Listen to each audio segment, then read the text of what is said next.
Le Point Bourse vous est présenté par Bourse Direct.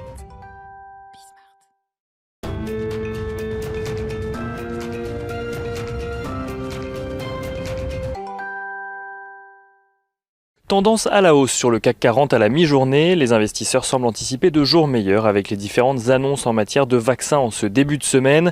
AstraZeneca, qui accuse un peu de retard dans la course au vaccin, annonce aujourd'hui que le vaccin qu'elle développe est tout de même efficace dans 70% des cas. Le gouvernement américain annonce de son côté vouloir faire débuter une campagne de vaccination aux États-Unis dès le 11 décembre prochain, tandis que l'Espagne annonce préparer la sienne pour le premier semestre 2021.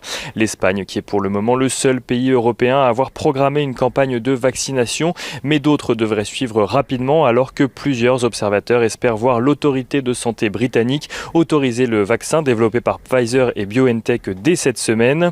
Si la FDA ne s'est pas encore prononcée de son côté sur les différents vaccins développés, celle-ci vient en revanche d'autoriser l'utilisation en urgence du traitement expérimental aux anticorps développé par le laboratoire Regeneron.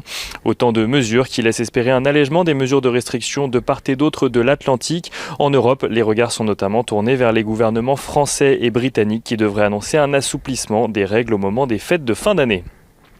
Du côté des statistiques à présent, le confinement a sans surprise eu des effets sur l'économie, mais l'activité recule moins que prévu selon les indices PMI Markit.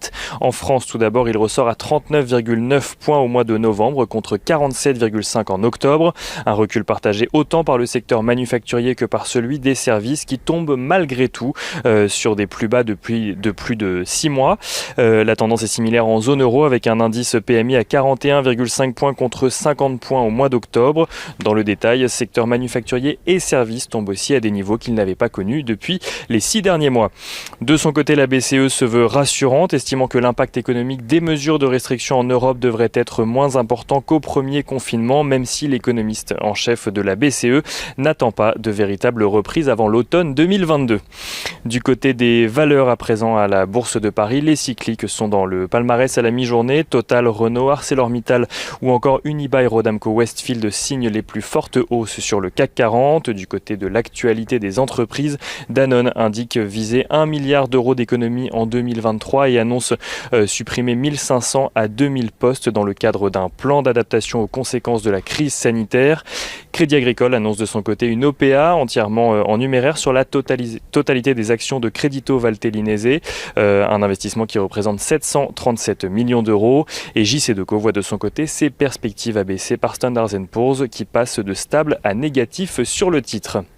Et on finit ce point comme d'habitude avec les matières premières. Le baril de Brent s'apprécie à la mi-journée aux alentours des $45. L'once d'or s'apprécie, elle, aux alentours des $1 860, tandis que sur le marché des changes, l'euro-dollar est aux alentours des $1,1880 pour 1 euro.